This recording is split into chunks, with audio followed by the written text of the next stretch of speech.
Today's daf we're going to be learning is Chullin daf Kaf Zayin. Today's daf is sponsored by Chaya Stern in loving memory of Yisrael Dov ben Shmuel, Avram Avi ben Moshe Yosef, and Batya bat Shmuel. Okay, we're going to start the second parak of Chullin, and while we start the second parak, I want you to think if you would have put this first. I think I would have if I were arranging the book, and that always leads to the question, which we've had in many Masechtot, right? What motivated Rabbi Yehuda Nasi when he put together the Mishna to order it in the way that he ordered it, right? Often we look at an order and think it should be in one way, or maybe you and your neighbor, might think differently. And here's just an interesting question as to why the Masechet started out with who can do shechita rather than how do you do shechita, right? You would think how to do shechita would be the first thing, which is, how many simanim do you need to do? The first figure we're going to get to in the Gemara is what's the source that shechita is done from the neck, right? Kind of basics, the first things you might want to learn about shechita. But because Rabbi Yehuda Nasi put it in the second parak, we're starting it now. Hashochet echad ba'of ushnai bebehema shechitato kshera.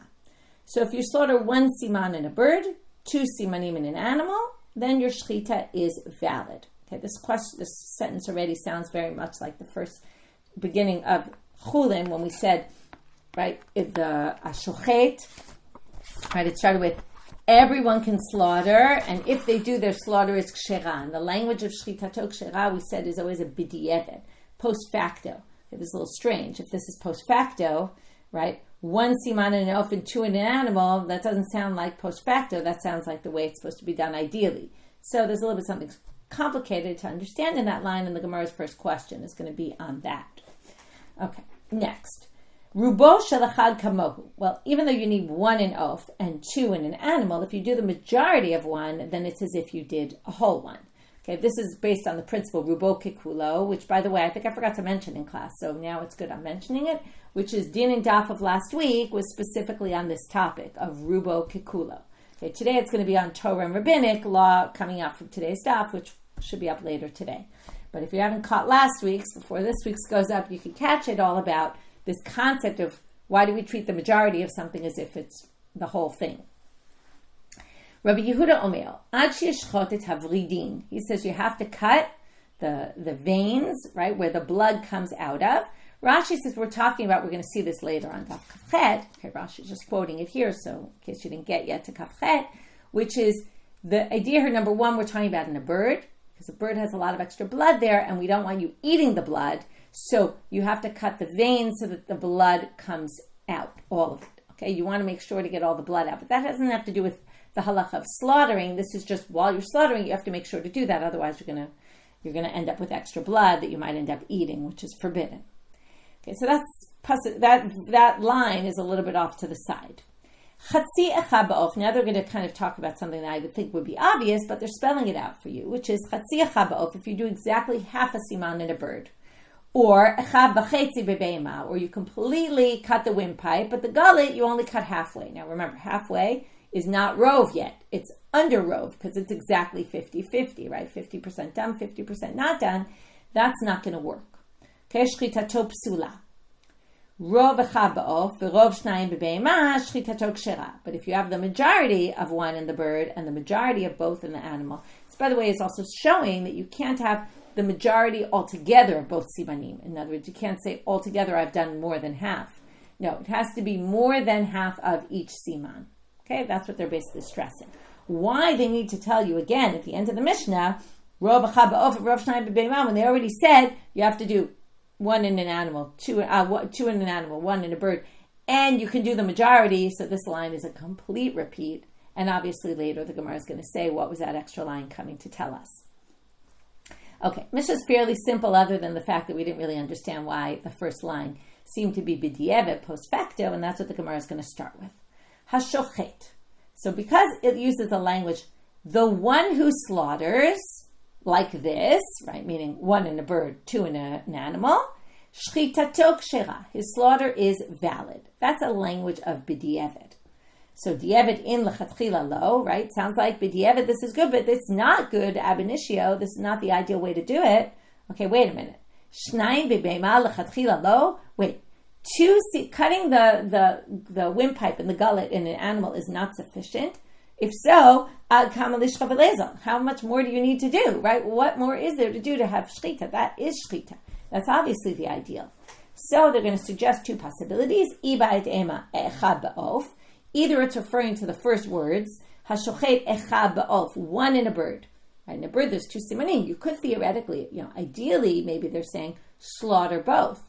But if you only did one, that's sufficient. Okay, that could work. Second option is arubo shalachad kamohu. Maybe it's referring to the next line. Okay, even though I kind of finished that sentence before it got to the next line, I'll just read the Mishna again. If you do one in a bird, two in an animal, your slaughter is valid. Virubo shalachad kamo, and the majority is sufficient. Maybe they're saying the majority is sufficient, but it's not ideal. You really ideally should do both completely. So those are two possible ways of understanding which element of this is b'diavad. Now we're going to start our big sugya of today. Our big sugya of today is going to start with, there's a siman about it, but now we're going to say, Amar Rav Kahana, minayin l'shchita shehi min hatzavar. Okay, how do you know that shechita is from the neck? And for that we're going to have, it's really 5 answers. The siman is only about the first 3, and you'll see, because there's a difference between the first 3 and the others. Okay, it's going to be Rav Kahana is the first, that's the kaf. Mem is Rav Yemar, and Shin is Debei Rabbi Ishmael, from the house of Rabbi Ishmael. Okay, we're going to have 3 answers, but we're really going to have in the end 5 answers to this question. Okay, where do we know that you slaughter from the neck? Okay, there could be other ways. Okay, we're going to suggest a whole bunch of them, which are going to sound maybe a little strange, but we'll see. Shne'emar. So Rav Kahana answers, V'shachat et ben abakar. Okay, the first 3 are going to be what we call notrikon. Notrikon is a method that they took a word. It's like an abbreviation, but sort of the opposite of an abbreviation. They're going to, or maybe it's the same. Say it like this. The word itself is really an abbreviation of something bigger. Okay? The 3 letters, shachat, really reference more than that. Okay? We're going to read it right now. So the first notrikon is this. On the word v'shachat et ben abakar, this is obviously in sacrifices, but it would be the same thing, right? You slaughter the animal. Mimakom sheshach chatehu. Shachat is shach chatehu. From the place that you bend down, that the animal bends, okay, which is the neck, right? It bends up and down. That's where chatehu. Chatehu means to clean out, meaning take out the blood.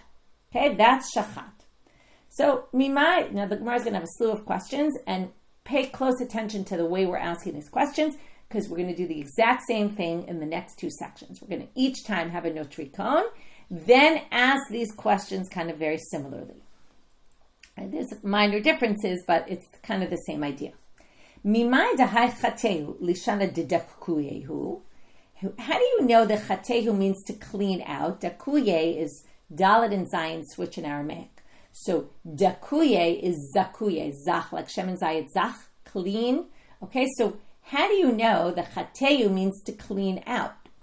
Dichtiv, they're not going to bring 2 psukim that show that the root chate in the Torah, in the Tanakh, means to clean out. Okay, the first is from the Torah, v'chitei et habayit. This is by the leper's house. You have to clean out the house. Okay, that's what chitei et habayit means, clean it out. V'bayitei mamehacha, this one's from Tehillim, techateni be'ezov et haher. Clean me with ezov, and I will be cleansed, purified. Okay, so there you see it means to clean out. Right, thank you, hyssop. I was blanking on the word ezov, thank you. So clean me out with hyssop, and I will be cleansed. Okay. Now, so the first question was, how do you know? Okay, so we got makom sheshach chatehu, but how do you know chatehu means clean out, which would mean get rid of the blood in our case.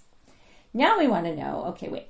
There's other places in the body that are bent over, okay? Like, for example, the imam is navo. Maybe from the tail you have to do it, okay? Which would be kind of silly, but maybe from the tail you have to slaughter it because it's bent. So they say, shach, when we say makom sheshach, shach is, they view it as a word, that it bends, okay? Michlal shezakuf bi'inan, it means it has to be standing up and then bent, right? The head moves up and down. But the tail, hashach v'oredu, it's always bent. Okay, tail is always bent down. So that wouldn't be a good example here. Ve'ema me'oz, no, maybe from the ears. Okay, now our ears don't bend up and down all the time, but animal ears do, right? They move their ears all the time. So that would be a good example. So they say, Be'inan dam hanefesh v'leika. You need it to be a place where you're going to get the blood of the soul out, right? The main central blood in the body. That's not going to be from the ear.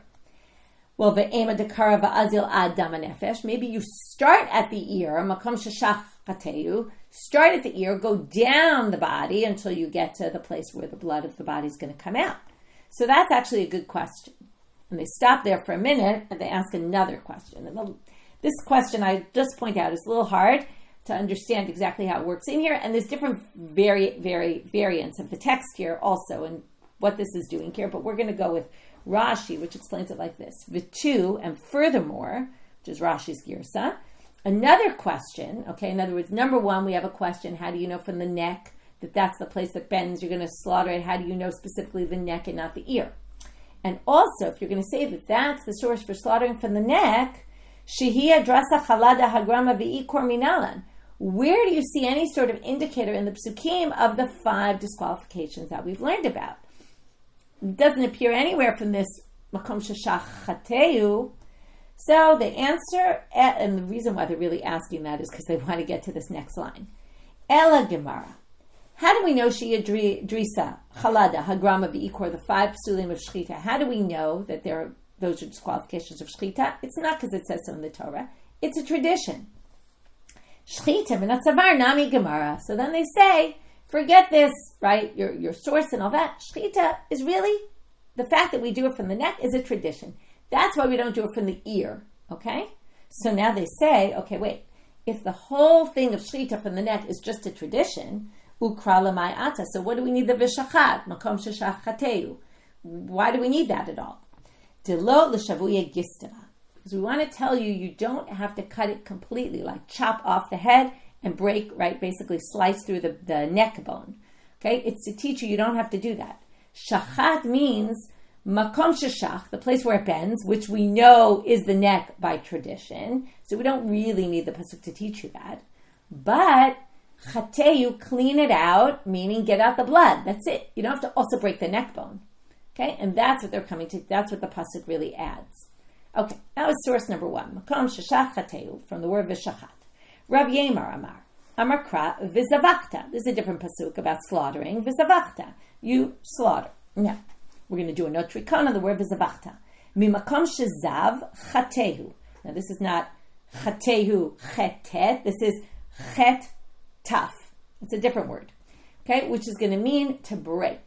Now, zav is the place where it flows. And that's the place where there's a blood flow. If I break it, right, break it there. Break it where when you break it, there's going to be a flow of blood.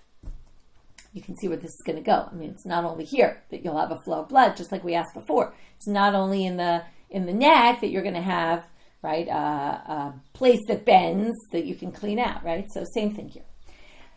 So first we want to know, mimai mashma dehai chateu lishana de metaverhu. How do you know that chateu means to break? Okay, tavar is like shavar. Okay, in Hebrew, taf and shin, taf in Aramaic is shin, like tlat is shalosh. Okay, mitavar is to break. So how do you know the word chateu means to break? Dichtiv al tira va'al techat. Okay, don't fear and don't break down. Right, that's what it means. Don't fall apart. Einma. Okay, so we got chateu that we got from the notrikon means to break. And that's why the place where the flow comes, that's where it should break. But now we're going to start with our questions. Well, there's also a flow that comes out of the nose, right? Mucus comes out, blood theoretically could come out. So they say, zava yidechitoy be'inan. V'hai zav me'elav flu. No, but we're talking about a place when you break it, there will be a flow. The nose, mucus comes out without anyone doing anything. It just comes out on its own. So that's not from breaking it. Ve'ema milibo. Okay, what about from the heart? If you stab someone in the heart, what will happen? Blood will flow. So that's going to be our question that's parallel to the previous of the ear. And then they're going to say, v'tu, and furthermore, and you don't have to ask, by the way, what about the dama nefesh? That is the dama nefesh, right? But now they're going to go back to that same question. V'tu, shehia drasa chalada hagrama v'ikor minalan. And furthermore, where are you going to get those 5 psulim if you're going to say the shechita comes from the tzavar from v'zavachta, but that doesn't give any indication of these 5 disqualifications. Ela Gemara, those 5 disqualifications are a tradition. Shechita min tzavar nami Gemara. Shechita is also tradition. Vayikra atas, and then what do you need this pasuk? Makom shezav chateyu to lo l'shavia gistra. Again, to say you don't cut it completely because it's just where the flow is going to come out. That's where you break. You don't have to break any more than that. Okay, with that, we finish option number 2. As I said, the structure is almost completely identical. Third source, also similar. Debei Rabbi Yishmael Tana. Okay, the first 2 were Amoraim. Now we're quoting a Tana, and the next 2 are also going to be Tanaitic sources. So from the house of Rabbi Yishmael, they had a Braita. Vishachat. We're going to do the same thing with the word Vishachat. Do a no trikon, but a different one. Al tikre Vishachat, ela Visachat. Read Vishachat as Visachat. Mimakom shesach chatehu. And now we're going to do a drasha on that. Sach, now it's written with a samach, but it really means with a sin. Okay, now shin and sin, and even shin and sin and samach, they're all interchangeable in their time. Okay, and those letters do interchange, like in Semitic languages. Sometimes it's a sa, sometimes it's a sha in a different language. So it makes sense that they do a drasha like this. The place that you speak, sach with a sin, even though it's written with a samach. The place that you speak, chateu, clean it out. Okay, that's going to be from your neck. Ve'ema milishono, wait, if it's going to be from where you speak, it may be your tongue. Be'inan dama nefesh v'leika. You're not going to get to dama nefesh if you cut your tongue, right? You're just going to get some blood, but that's not the blood from inside. Ve'ema dekara v'azal ad dama nefesh. Now we're going to do just like the ear. Maybe you start at the lashon, which is where you really speak from. You don't really speak from your throat. I mean, there's in Hebrew especially, there's those throat letters that, you speak from down below, but really you speak from your tongue. So maybe we start there and go all the way down till we get to Dama Nefesh. Vitu, and the second question would be Shia Drasa Chalada Hagrama V'ikor Minal. And where do we get those from? El Gemara, Shechita Minasavar Nami Gemara. It's all tradition. Shechita from the neck is also a tradition.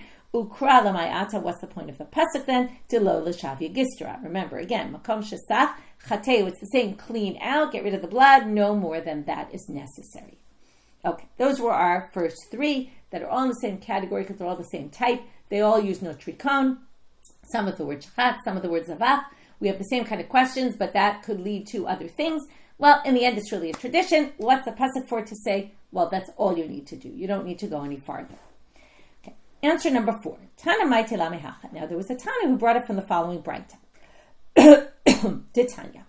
Rabbi Chia Amal. Minayin l'shchita min hatzaval. Okay, same question. Rabbi Chia asked the same question. How do we get the shchitas from the neck? Right? It's just so interesting because it's something that's so obvious to us. But obviously it wasn't, maybe it was obvious, but they wanted to find a source for it. Like, okay, maybe it just seems intuitive, but maybe it's not so intuitive like we think. That's just also because we're just so used to it, right? We know this is the case, but clearly they were struggling with finding a source. Okay, to do this, I need to read you a few psukim in the Torah first.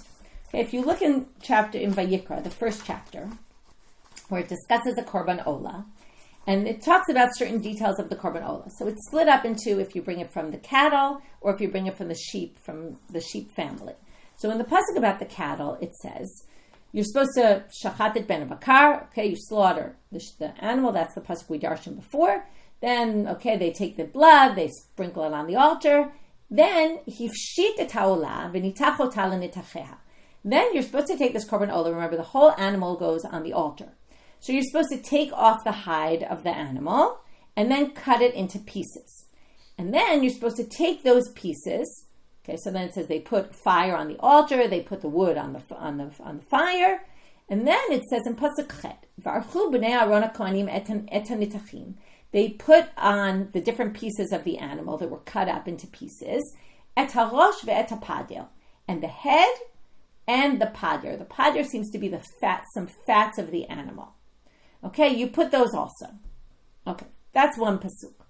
Then, if you skip down another few psukim, when you get to the imin atzon, that was all from the cattle. If you're going to bring it for the tzon, it says you slaughter it, they sprinkle the blood, and then it says you're going to separate it into pieces.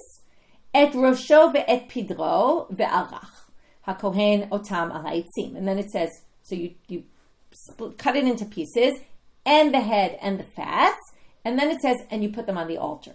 So, first of all, there's a few differences. In the first pasuk, it says, in pasuk chet, it says, the archu comes in the beginning of the pasuk. They organize the nitachim and the head and the pader on the mizbeach. And in the second pasuk I read, it says, They cut it, they set up the pieces, the head and the pader, and Aharon sets them up on the altar. Okay, it doesn't sound so significant, but I just want you to pay attention because we're going to talk about this inside. It also says et rosho ve'et pidro, and its head and its pader in the second verse, whereas in the first pasuk it just says the head and the pader, not its head and its pader. Okay, these are just a few minor differences, but now we're going to darshan that first pasuk chet. So how do you know shechita is minat savar? We're going to learn it from there specifically. It's going to be an interesting way of learning it. Shenema. Okay, so it says they organized the pieces on the altar. Okay, now if you say you're going to take the pieces it was chopped up into, why do you need to say the head and the pader separately? That's part of the pieces, no? Right? What are the pieces of the animal if not all the animal cut up into parts, where the head is one of them? So they're just part of all the other parts. So lama yatzu. So why did they separate them out in the pasuk and mention them individually? So they say like this: it says you take off the hide and then you cut it up into pieces. Now, when you take off the hide, are you taking off the hide on the head? No, you're taking off the hide on the body. So ainli ela nitachim sheyeshnam bichlal hafshata. The nitachim only include the parts where you took the hide off, which is the body itself.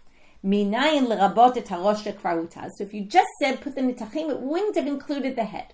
So how do you know that it includes the head, which was already separated, so it was already cut off? Talmud Lamal et rosho ve'et pidro va'arach. Now they do something very strange here.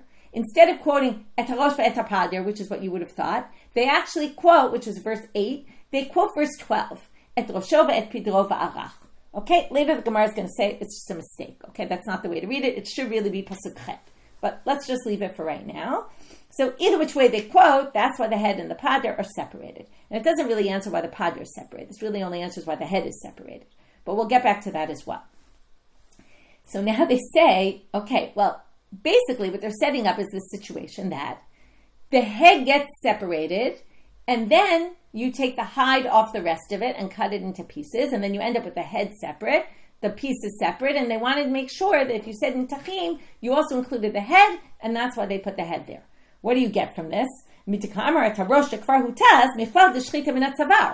well, if this whole pasuk is basically explaining the head has to be separate because the head was separated, what do you learn from here?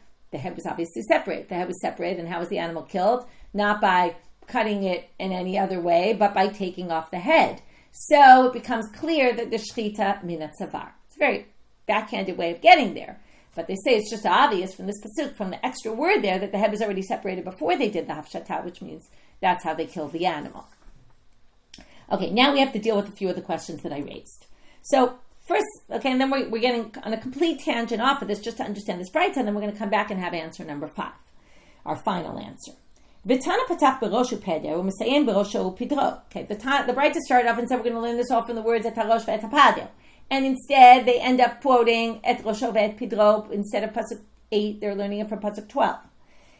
Hachi kamar. So this is the way to read it. Minayin lerabot et harosh shekvar hutaz tamud lomar et harosh ve'et hapader. Okay, as I told you, they're going to say no. It really means at the end quote pasuk 8. They just got confused, right? Sometimes, right?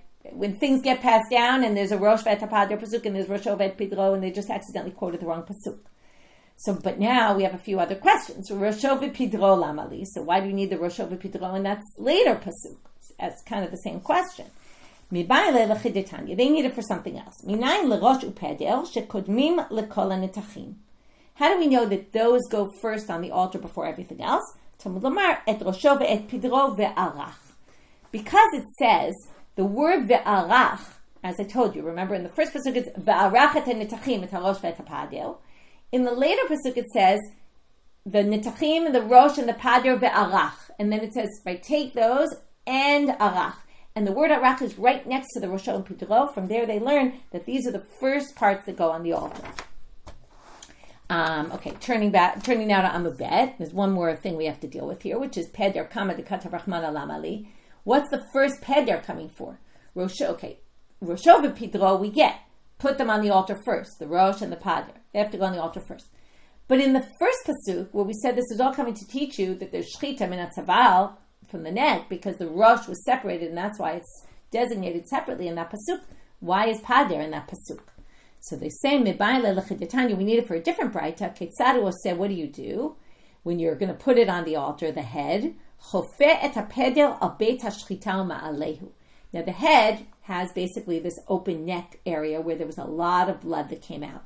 So what they say is smear it with the fat, the padel, smear the head where the neck was with the padel. This is the way to respectfully bring it on the altar so that you don't see blood everywhere. Okay, but you cover it up and you put like a layer of fatty substance on it so that it looks more respectful. Okay, it sounds a little gross, but in general it's gross, right? There's a lot of blood and all that, but smear the fat on it to make it more respectful when you bring it to God.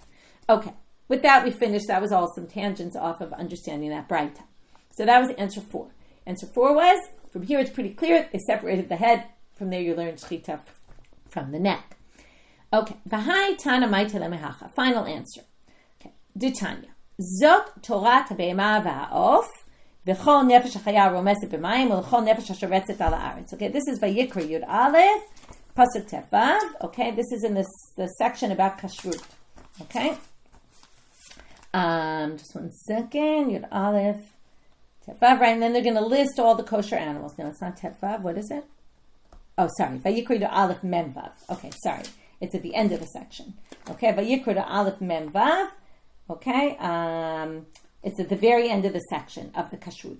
Zot Torah be'ema va'of v'chol nefesh hachaya romeset b'mayim v'chol nefesh hasharetzet al haaretz. Okay, these are the laws for the animal, for the bird, and for all the fish, and for the shretzim, the creepy crawlers. Okay, so now we're going to say, but we're not going to focus on the rest of that pasuk now. We're just going to focus on these words. Zot Torah be'ema va'of.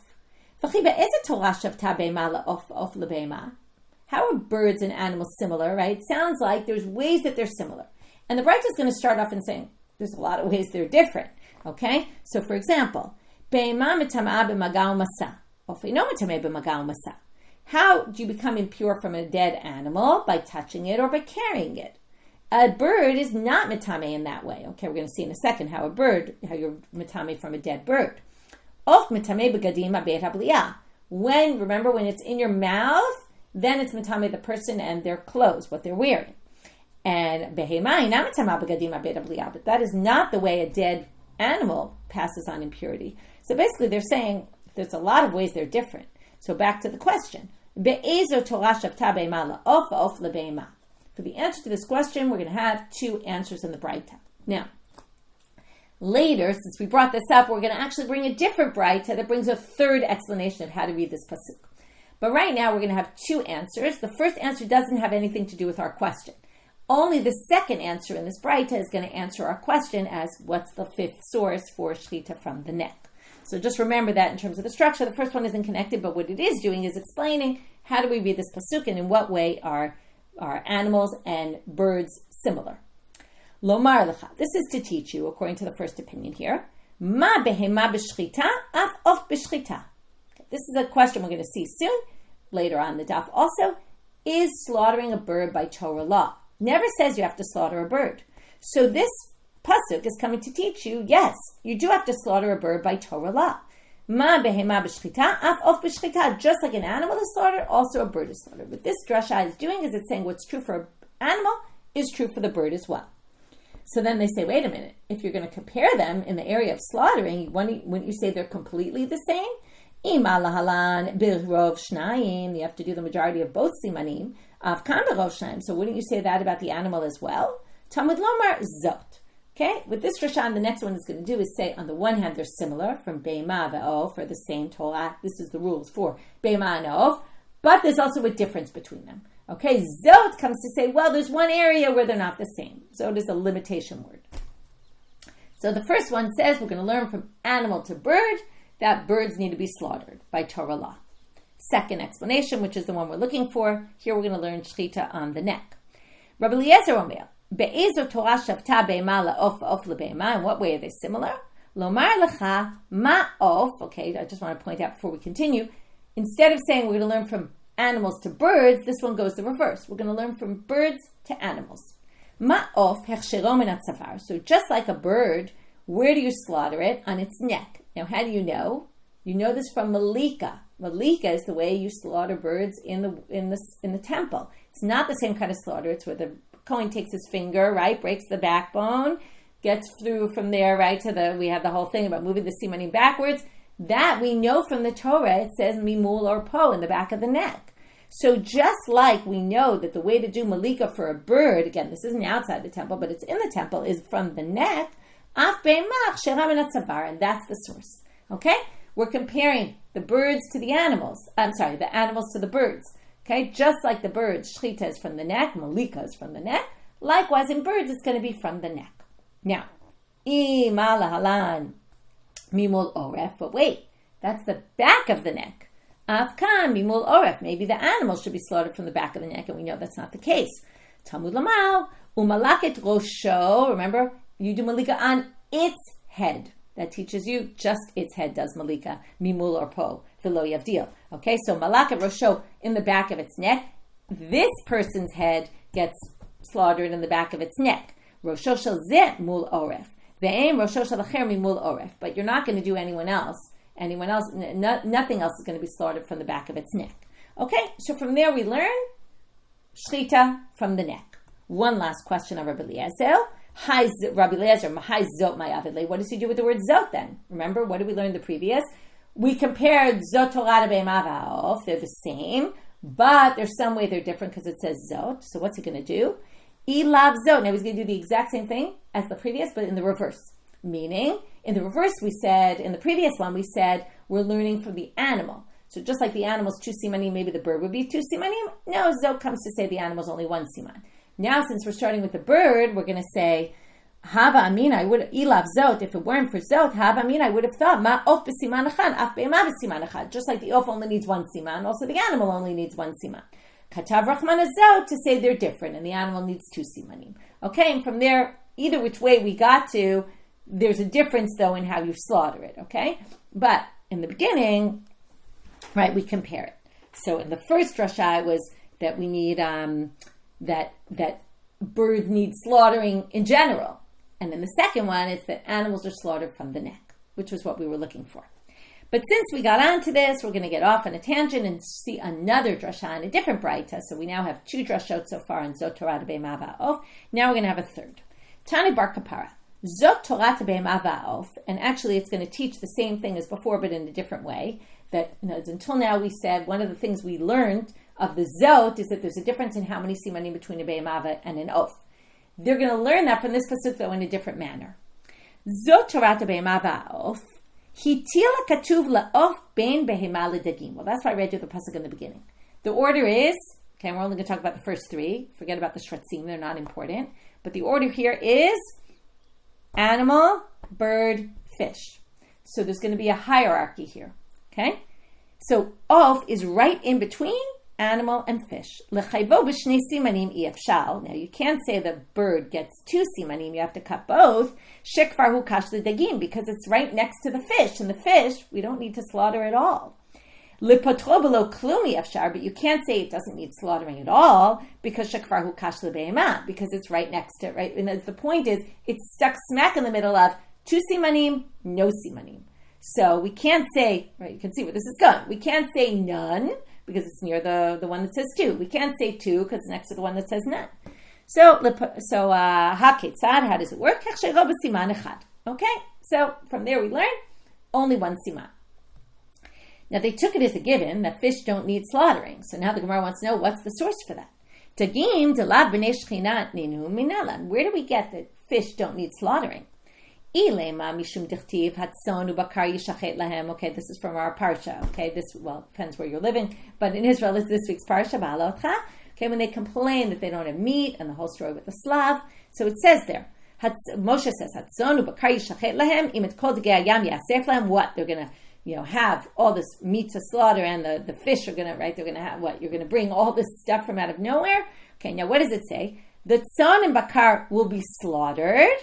Right, that's the cattle and the sheep, and all the fish they will collect. It doesn't say they will slaughter them. Sounds like they don't need to slaughter; they just need to collect them. It's enough to just collect them and eat them. Right, you just have to kill them, but that's it.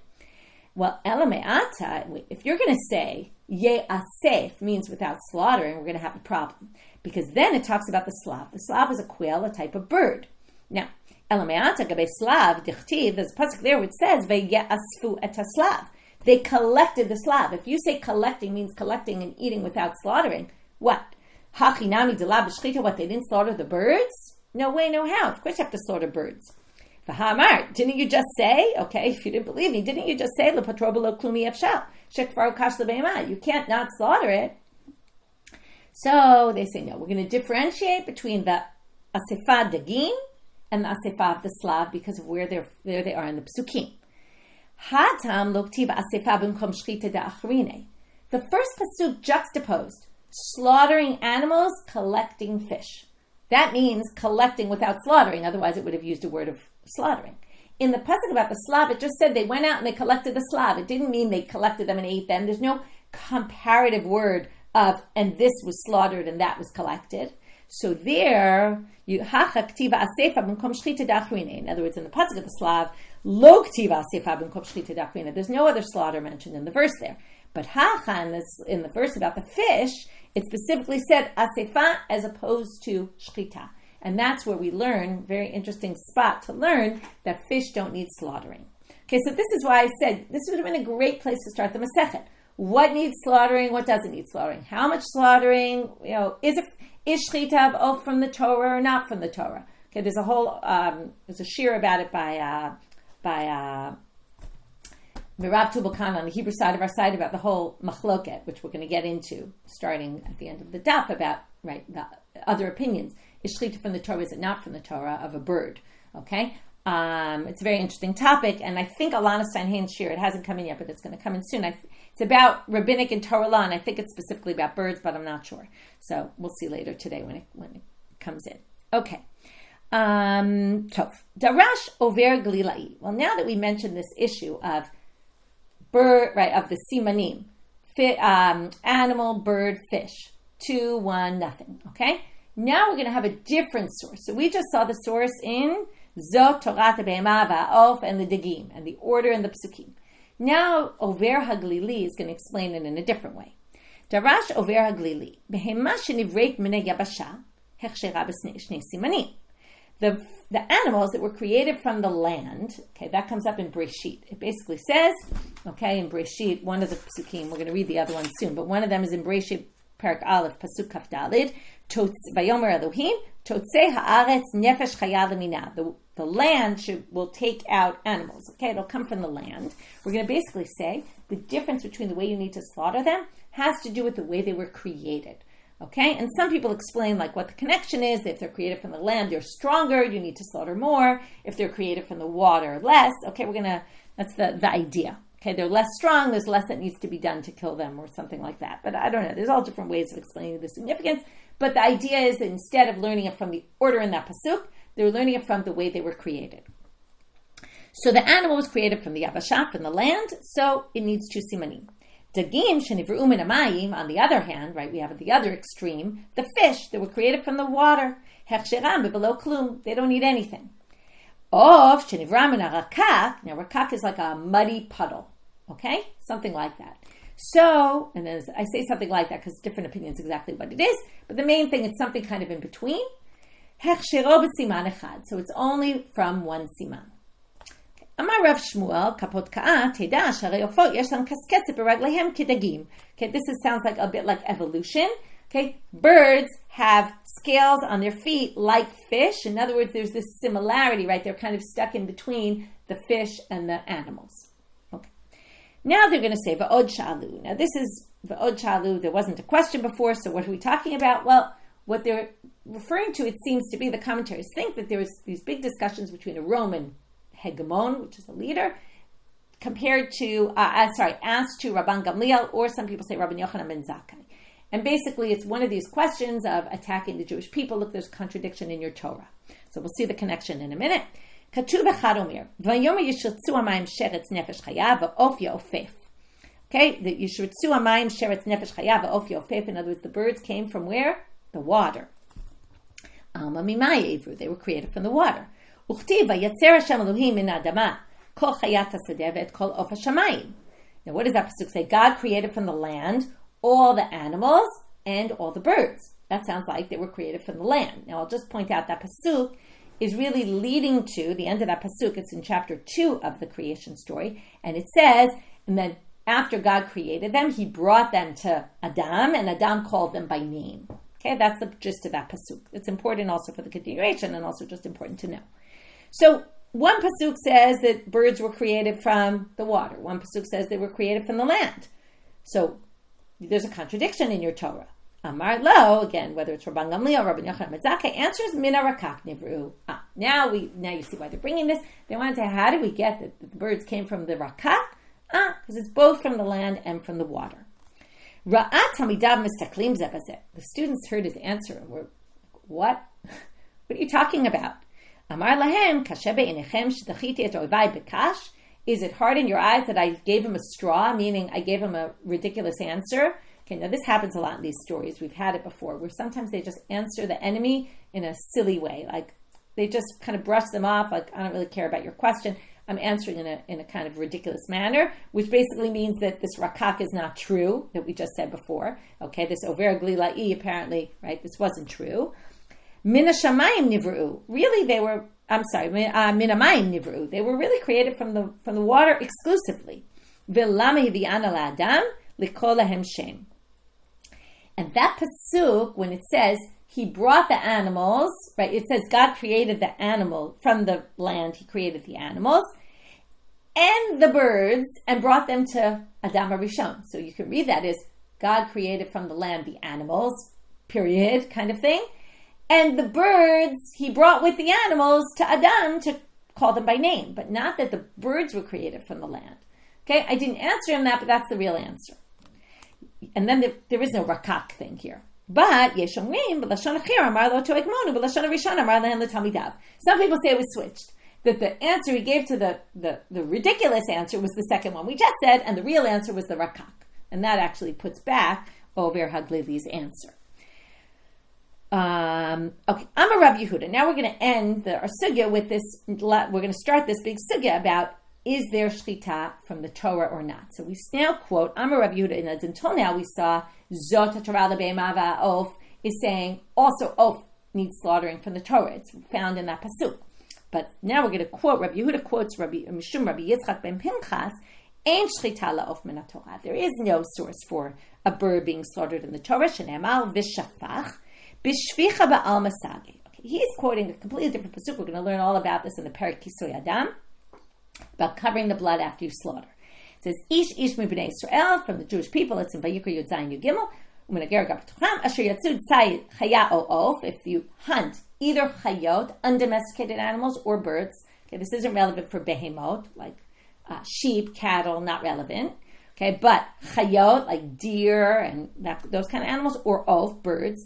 Asher ye'achel, v'shafach et hamo v'kisau v'afar. You have to spill the blood on the floor and cover it up. So what does he say? It says by birds, v'shafach, spill the blood. That's it. All you have to do is spill the blood, meaning kill them any way you want. B'shvicha ba'al masagi, any kind of spilling the blood. So they say, wait a minute, that's ridiculous. Because in that same pasuk, it talks about chayot, animal, right?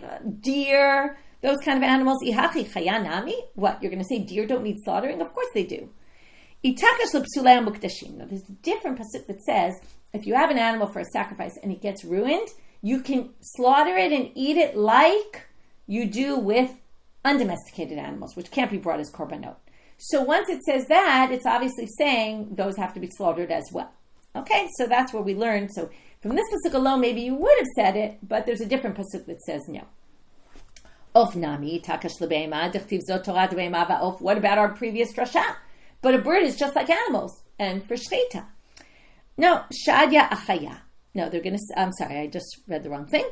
Hakti v'shafachat damo. They say no because it says v'shafachat damo. That's the bird. Okay, so even though we're comparing the chaya to the be'ema and the other pasuk, we're not comparing the bird to the. Because the word v'shafach has to go somewhere. So it must be talking about the bird. Then they say, why don't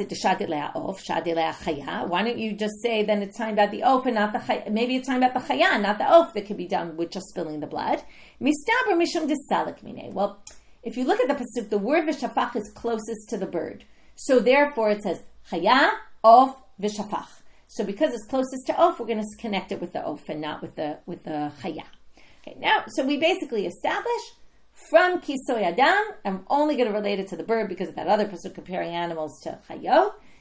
We're going to say birds, it's enough from the Torah. Again, the rabbis instituted shechita, but from the Torah law, it's enough to just spill the blood.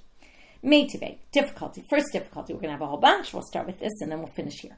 If you slaughter and it becomes a nevela, or nocher, or ma'akel, patromi l'chasel. Now we're assuming that's talking about anything. Animals, birds, right? Anything that needs slaughtering. If you slaughter it, and you messed up the shechita, became a nevela, or you stabbed it, or you uprooted the simanim before slaughtering, you don't have to do kisuy hadam because there wasn't a kosher shechita. Now, now, if you say there's no obligation from Torah law, then how can you exempt someone from, now it's true, by rabbinic law you have to slaughter a bird. But if you didn't slaughter the bird, you don't have to do kisuy hadam? According to the Torah, you do kisuy hadam no matter how you kill the bird. So it would be ridiculous to say this. Because by stabbing it, that's equivalent to shechita by a bird by the Torah law. And libai kisuy, it should need kisuy. To which they answer, misabart ba'of lo b'chaya. That source was talking only about chayot. It wasn't talking about birds. Okay? It was talking about, now obviously chayot, not be'emo, because it was talking about kisuy hadam, in case we were going to be exempt from kisuy hadam. That Mishna was only talking about, there was the Mishna, by the way, I didn't say that, but it's a Mishna. It was only talking about undomesticated animals. It wasn't talking about birds. Birds, if you stabbed a bird, you would still have to cover the blood because of the Torah law, according to Rabbi Yitzchak ben Pinchas anyway. Okay, with that we finished. Let's do a quick review of our daf. We started with shechita. 2 simanim in an animal, 1 siman in a bird. From there we got to, first of all, why the b'diavad language? That was a small question. But then we got to the big question. From where do we have shechita from the neck? We had 3 answers. We have 5 answers altogether.